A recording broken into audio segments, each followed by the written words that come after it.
Finish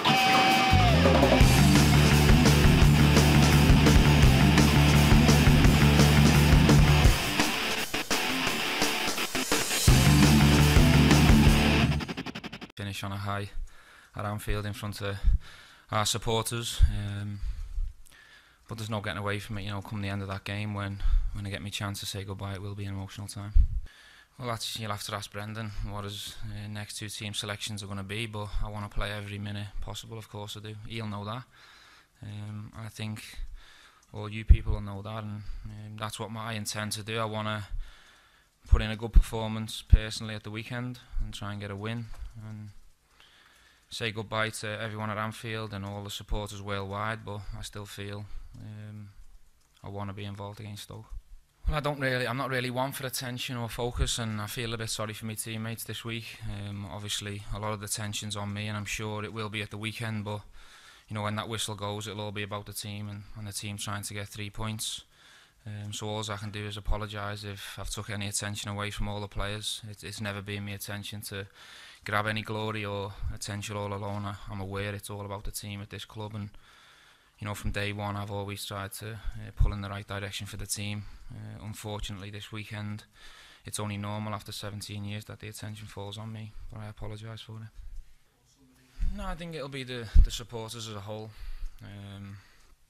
They've given me incredible support since day one, and they've been there for me throughout this journey. And as I said earlier, I've had some really cruel lows and I've had some incredible highs, but their support to me has never changed. There might be a few individuals who's changed the opinion on me over the 17 years, which is fine, but I think as a whole, you know, at Anfield and around the world, I've had incredible support. So that'll be the most emotional goodbye. But you know, just here at Melwood, you know, the staff, the players that I work with day in, day out, that's what I'm going to miss the most. And also playing at Anfield. I haven't got a clue. I don't know what it's going to be like come the end of the game, when I get the chance to say goodbye for real. I've been dreading this moment in a strange way, because I'm going to miss it so much. You know, playing at Anfield, playing in front of the fans. I'm going to miss playing with my teammates. So it will be emotional, but the plan's to try and keep it together, stay strong, and try and avoid the tears. I think from a coaching point of view, from the ages of 8 to 18, I have to mention Steve Highway, Hugh McCauley and Dave Shannon, because they prepared me to become a professional. They helped me as a person and as a player to be ready for all the challenges that come your way once you become a first team player. Then I owe an awful lot to Gerrard, who gave me my opportunity here. He was almost like a father figure, put his arm around me and, you know, helped me an awful lot tactically, improved me a lot. And I won my first 3 trophies in the treble under Gerrard, and then he gave me the captaincy at 23, which was a very bold thing to do, you know, at a club this size, to take the captaincy off a fantastic player like Sammy up here and give it to me was a very brave thing to do. So I owe an awful lot to him. Well, I think I'd take bits and bobs from them all. If I did ever want or become a manager, I think I'd like to do it my way and take bits and bobs from them all. I've been very lucky to work with some fantastic managers over the year. You know, certainly Brendan now, I've enjoyed the last 3 years with him. I almost wish I met him a lot earlier when I was in the peak of my playing days, because I certainly think I'd certainly be sitting here talking about trophies now. You know, getting the chance to play for Kenny Dalglish was a wonderful experience as well. Someone who I watched many tapes of and is my dad's hero as well. That was a great time. You know, Roy Hodgson's time didn't work out here, but I've got a good relationship with him. More so at England, of course, but you know, all the managers I've had a great relationship with, and I've always tried to learn off them all. You know, Rafa Benitez as well, who, you know, we shared Istanbul with. You know, tactically, as a player, he improved me so much as well. So it's difficult to pick one, or, you know, pick who I liked the most, who I thought was the best. You know, but as a whole, I've been so lucky to work with so many. My family, I think they're the number one. My family and friends who've been with me every single game, or the majority of the games, home and away, all over Europe, and they're the people that are with you in and around the games when you're either on an incredible high or you don't want to come out your room. They're the people that help pick you up and get you going for that next game. So my family and friends are the most important people to me, and then obviously everyone connected to the club, and also a special mention to the media as well. You know, you have always been respectful and honest with me, and I've tried to do the same back, so I thank you all of you as well. I think it's a bit early to answer all of them questions. I've certainly got ambitions to stay in the game.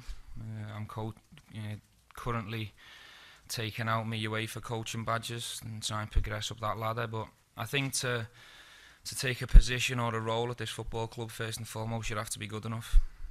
You never take a role here on reputation or name. You know, the demands and the expectation at any role in this football club are so high. I think you'd be very naive and stupid to take a role just because you're Steven Gerrard or because you've had a good career on the pitch. So I think in a couple of years' time, when I've come out of the city for a bit and I reflect and look in, if there's a role offered that I feel like I can contribute and that I'm good enough for, I'll certainly consider it, because, you know, I've been coming to this club since I was 8 years of age, and I do feel as if, you know, I can contribute in some role in the future. Well, I think every season this squad and this club always tries to add good quality players to it to challenge for the next season, what's available, what trophies we can try and win. I think this season we fell a bit short, but I still feel that there's a fantastic core of players here with huge potential. I'm hoping that the owners will back Brendan again and bring in that bit of quality that can help us go one step further next year. We've come very close in a couple of cup competitions this year, and we've also got close to the top 4 positions, and that's with losing arguably the best player in the world last year in Luis Suarez, and also not having our star striker available for much of the season in Daniel Sturridge. So to come so close without them two available, I think we've done okay, but I think next year we can go one better. You know, still to this day, the hairs on my neck stand up. It's the best night of my life. I think it's the pinnacle of every footballer domestically. It's the best cup to win, and it's just the way we went about it and how the evening panned out. I think it's going to go down in history as probably the best Champions League final ever. And as captain of that team, there was no prouder man on the planet that night. I think a game will definitely be the Everton game when I got the hat-trick. After all the stick I've had off the Blue Noses over the years, that was a nice feeling. But I think if you're talking about one individual goal that was so important for the team and the club, that helped us progress to that incredible night in Istanbul, it'd have to be Olympiacos. You know, the timing of the goal and what was needed on that night. You know, in the dressing room after, I realised it was an important goal to help the team progress, but it wasn't till Istanbul had sort of calmed down a couple of weeks later, when I sort of reflected on the whole journey of the Champions League triumph, that I realised, you know, the Olympiacos goal was such a huge goal. For me, I'm always going to be biased towards this club, and I said earlier in the week, my advice to Raheem is where he's at now at his age. I think he needs a manager who believes in him, who's going to play him, who's going to help coach him, who's going to learn him. And I think there's no one better out there than Brendan Rodgers. So for me, my opinion is he should sign a new deal here. I think it'll be the best for his career. But that's something I can't control. But the young lads here, they've got no better manager to learn off, you know, and get attention off, because Brendan's a fantastic manager, and he puts a lot of time and effort into every individual in the squad.